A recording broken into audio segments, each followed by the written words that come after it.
Hey yo, I'm Miss Linnea Lark and we're about to learn how to draw a well-proportioned head. I guess a face.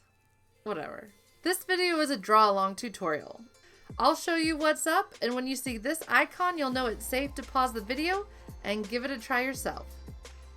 Let's get into it. First thing you need is a reference, and your eyes. I stuck these two models together for a reference to practice drawing faces. One's a boy and one's a girl. We're going to practice both because there are many physical differences between guys and gals. Take a moment to observe the differences. What kind of differences did you observe? Notice that girls tend to be softer with rounder and smaller features, while guys tend to be more angular with larger and stronger features.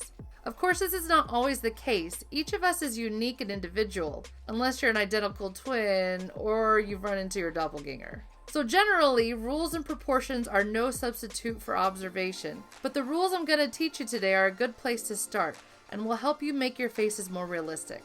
So let's check out these two faces and see how they line up with the general rules of proportion. We see that their faces and skulls are pretty even.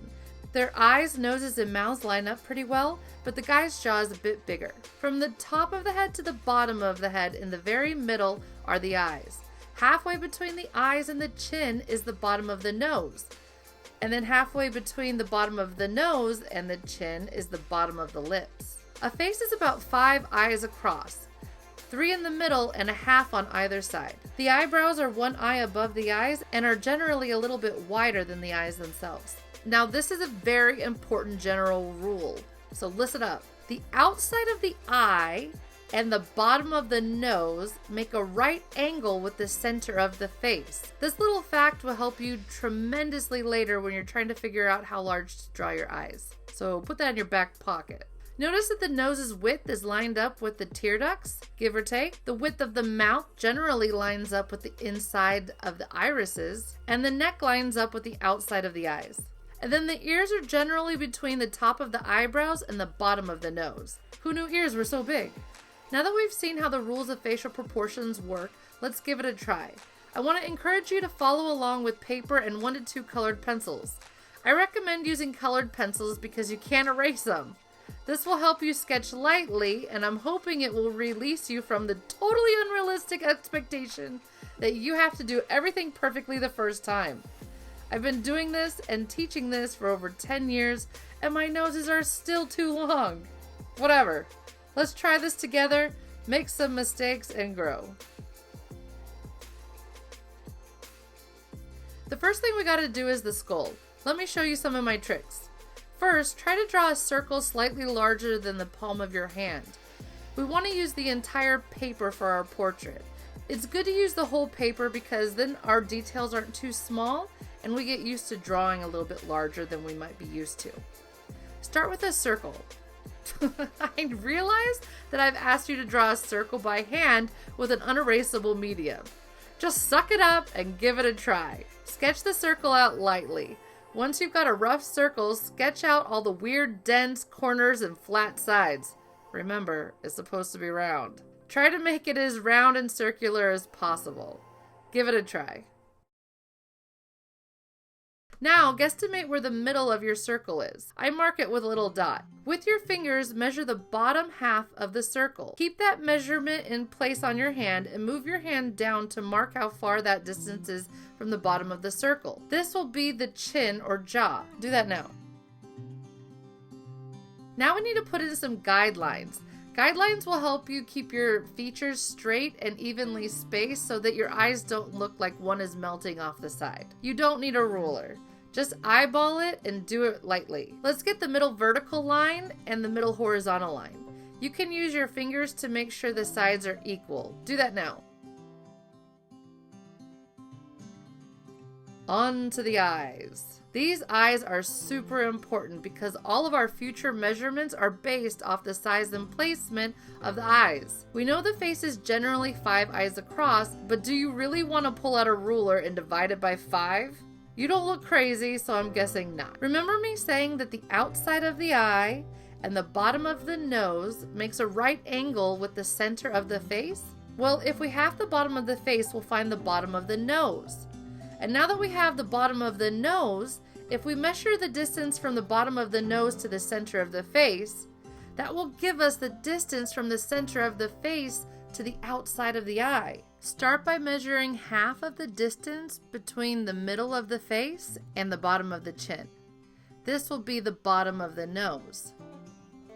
From that point up into the middle of the face, that will be the distance from the middle of the face to the outside of the eye. So take that distance and mark it on the right side, and then move that distance over and mark it on the left side. Go ahead and measure that distance on both the right side and the left side so we can figure out where to put our eyes. Do that now. Now we have the distance between the eyes measured, and we know that in the middle there are 3 eyes, so we need to divide this space into 3. Try to make sure the insides of the eyes are the same distance from the center mark on both sides. This might take a little finagling to get quite right. Do that now. Now that we know where to put the eyes, let's talk about their shape and how to draw. Most people draw eyes like this, but both sides aren't pointy like a football. We cry out of a round tear duct, people. I usually get kids that are like, fine, I'll make the ends round. But now you've got a rugby ball because both sides are round. It's one of each. Let me show you how to draw the eye. The top should start out like a shallow rainbow. I go to the inside and add a little ball where the tear duct is, and then close out the shape with a shallow point. Remember to put the tear ducts on the inside, facing each other. There's always one kid that puts the tear ducts on the outside. Ugh, what are these kids, like live perfect lives? Aren't you out there crying too? The tear ducts are on the inside. Go ahead and flip your paper over and practice drawing the shape of an eye a few times. Okay, now that you've had some practice, let's do it all for reals. I start with the shallow rainbow on top. I move to the inside to draw the tear duct, a little round ball on the inside, and then close it with a point. Go ahead and get your right eye now. Now that I have one eye how I want it, I draw light guidelines from the top of the eye and the bottom of the eye across the page so that my left eye is roughly the same size. Even though we're drawing 2 different faces, it's still important to make sure one eye isn't giant compared to the other. Do that now. Great! We got the eye sockets, but we still need the eyeballs. Let's talk about the parts of the eyeball. The outer white part is called the sclera, inside of which is the iris, the colored circle.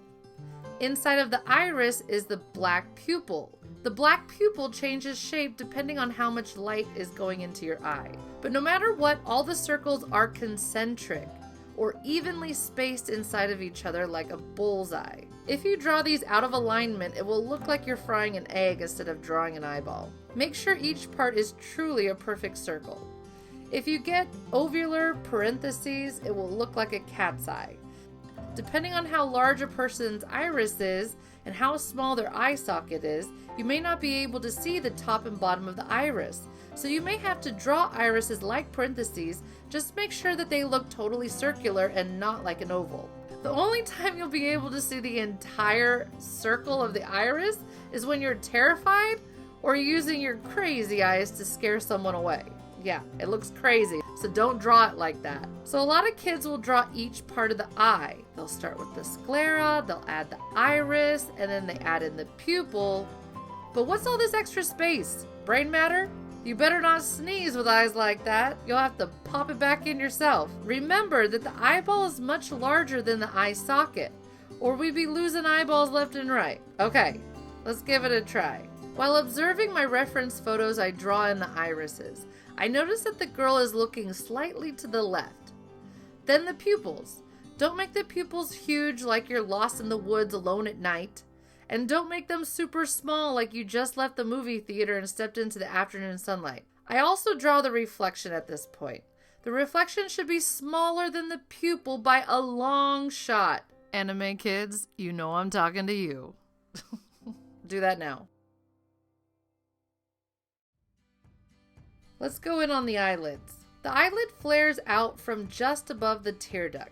The eyelids are very important. I noticed that when people get the eyelids wrong, the character of the person doesn't quite read through. Some eyelids are very round, some are straight, curved, or tapered. Some people have no visible eyelids showing. So make sure you closely observe your subject's eyelids before you draw in that shape. Do that now. Let's talk about the eyebrows. The first rule is to not draw one eyebrow hair like an accordion style zigzag line that looks like you could pick it up and start playing a polka. Each eyebrow hair should be drawn separately. They start out straight up or slightly flared inward, and then the little hairs get tired and lazy as they start to fall over and lay down. Make sure to go back in and fill in those areas so it doesn't look like you have striped eyebrows. It should look natural, and in order for things to look natural, they have to look random. On to the eyebrows. The eyebrow is generally one eye above the eye. I use my fingers to mark how tall the eye is, and then move my fingers above the eye to mark where my guideline will go. This guideline shows where the top of my eyebrows are. Next, I have to figure out how wide to make my eyebrows. Eyebrows are generally a wee bit wider than the eyes. But again, it depends on your subject, so make sure you look at your reference. I observe my references and draw a light line to reference how wide my eyebrows will be. I draw in the movement of the top of the eyebrow and then follow up with the bottom of the brow, blocking out the general shape of the brow. Notice how much wider and thicker the male's eyebrows are. Go ahead. And now we're on to the nose. And I have to let you in on a secret. There are 2 holes in your nose. That's right. You have holes in your nose. Don't panic. They're supposed to be there. And you gotta draw them. I always get a few shy kids who like to pretend like their nose doesn't have holes in it. You got those holes, so just get over it. But don't draw them like this. Even if we did have a perfect aerial view of your nose holes, I'm pretty sure they're not perfect circles. I think they're more like a bean shape. But the point is, the holes aren't super visible. They look more squat from the front view, so don't draw them all crazy round. Before I draw my nose, I have to know how wide to make it. Your nose is usually lined up with your tear duct, so I draw some guidelines down from my tear ducts to gauge the nose's width. Start with the middle, lowest part of your nose. It looks like a wide, shallow U shape. Then observe that the sides of the nose, the nostrils, they flare around, but they're a little bit higher up. When you give it a shot, remember to look at your references. His nose is a wee bit wider than hers, and their nostril shapes are different too. Go ahead. On to the mouth. Halfway between the bottom of the nose and the chin is the bottom of the lips. The width of the mouth lines up with the inside of the irises, give or take. But observe if that's exactly true. Notice that their mouths are very different. Once I know where the bottom and sides of the mouth are, I eyeball where to put the top of the lips. Once I've got the contour of the lips, I get the line that separates the top from bottom. Give it a try.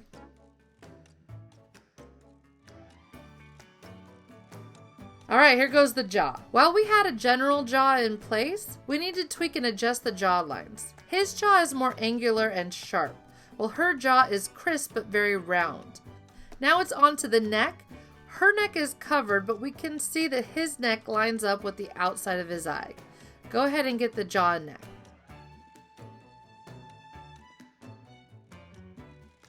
Has anyone else been feeling a little insecure about the big bald cone head on top? Don't fret. We just gotta add some hair. Let's start with the hairline. This is the line that separates the forehead from the hair. The girl's hair drapes down onto her forehead and spreads out. Just get the outside shape of the hair and maybe about 5 or so lines that help you understand the flow or movement of the hair. Don't draw a ton of lines and don't shade anything in at this point. Go ahead.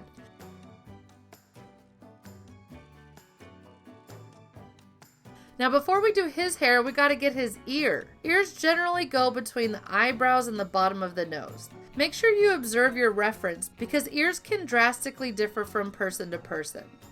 His ears don't quite go down all the way to the bottom of the nose, but they do flare out farther than some ears I've seen. Once I mark the top and the bottom, I get the contour of the ear by observing the reference. Make sure to get all those curvy inside lines. Now that I have his ear, I can get his sideburns and hairline. Notice that the hair is higher than the skull.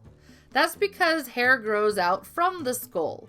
There's always a few kids who forget to raise the hair up, and it always ends up looking like their hair was painted on the skull. Remember to only use a very few lines to capture the general movement of the hair. While I'm at it, I go ahead and draw out the rough shape of his beard, and extend his jaw to account for the hair as well.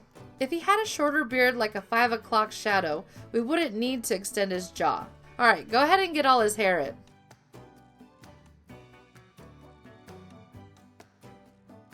Now last but not least is the eyelashes. Here are some common ways to ruin eyelashes. I call this one nails, because it looks like nails. Dude, boy or girl, if you have eyelashes, they curve or curl. Don't be afraid to have curly eyelashes. We all got them. I call this one the overachiever. That's a little bit too much curl. Those look like candy canes. The first thing you gotta understand about eyelashes is that the top eyelashes curve up and the bottom eyelashes curve downward. And this is a very ergonomic design because when I look at the world, I don't see a bunch of eyelashes in my way. Thank God. The second thing you should know about eyelashes is that if you look at the left side, they curve up and to the left. If you look at the right side, they curve up and to the right. But if you look at the middle eyelashes, they just curl straight up. It's exactly the same with the bottom lashes, except they're curling downward to the right and downward to the left, and in the middle straight down. So don't go crazy on the bottom lashes. They should be barely there, or it'll look like a bug is crawling across your face. Go ahead and flip your paper over and practice drawing some eyelashes on your practice eyes from earlier.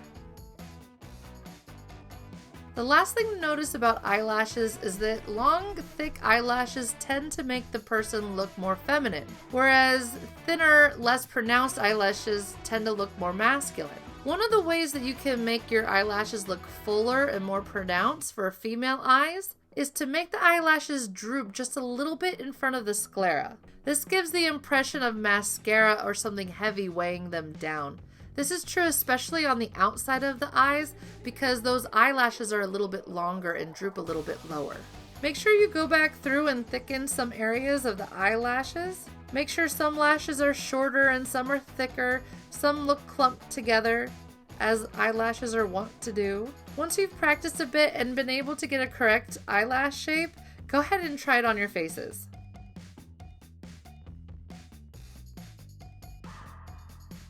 Hey, you got a face and all the parts of it. Congrats! It's now time to shade. First off, I'm using colored pencils, but I'm not coloring or blending the colors together. I'm using them the same way I use graphite pencils, relying on applying pressure to get different values. Don't let the colors mix you up. FYI, I'm using Crayola pencils in this video because they're harder and waxier and you don't have to sharpen them as often as you do Prismacolors. I highly recommend Crayola pencils for drawing with colored pencils. On the girl's side, I'm using two colors. Imagine that the blue is a darker value, like a 4B pencil, and the red is a lighter value pencil, like a 2H pencil. I can get darker values this way in areas where they overlap each other. Notice that I start by blocking out all the darker values when using two colors. I'm also trying to disguise my lines with value and contrast so that they read as edges instead of lines. And then I just observe one area of the drawing at a time, looking at my reference and then applying the values where I see them. If you decide to use two colored pencils, make sure that you choose two colors that will blend well together without turning into a muddy mess. Now take a second to check out our references. I can see a reflection in their irises, and I also notice that the color part is reflected with different values or colors. I also notice that the outside ring of the iris is significantly darker than the inside flecks, all radiating out of the middle of the eye. When I shade the eyes, I want to draw that liney texture so it looks real. Let's talk about how to shade the eye. Here are two ways kids get irises wrong. Number one, the starburst of colors comes straight out of the middle. The lines don't bend. That looks like a spider got caught in your eye. The second way kids get it wrong is by making only a few straight lines come out of the pupil. This looks like a kindergartner's son, or like someone has striped eyes like a peppermint. The sunburst out of the middle should look more like triangles. Observe closely how some areas are darker and some areas are lighter, so try to mimic that texture when you shade the irises.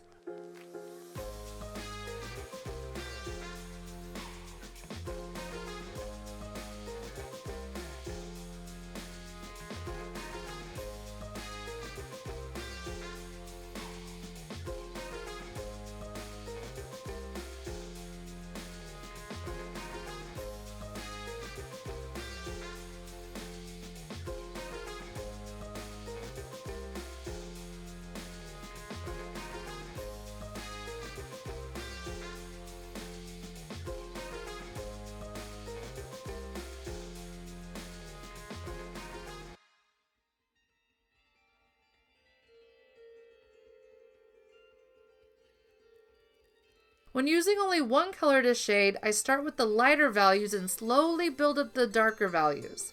This is because I can't get as dark with only one color. I'm still using the side of my pencil to shade and apply pressure. When I make mistakes, I just keep going. Some general advice for shading hair is to see and draw the hair in major clumps. I usually allow my eyes to go out of focus or to blur, and then I look for major shadows. Once I get all the values of the clumps of hair, I will add the lines and hair texture. But don't feel like you have to draw every single hair on the head. And there you have it, how to draw a proportionate face and shade it with colored pencils. I hope you enjoyed this lesson. I can't wait to see all your guys' faces. If you learned something today, please like the video, subscribe to my channel, and click the bell so that you can be notified when I release more video tutorials. And that's it. Happy day!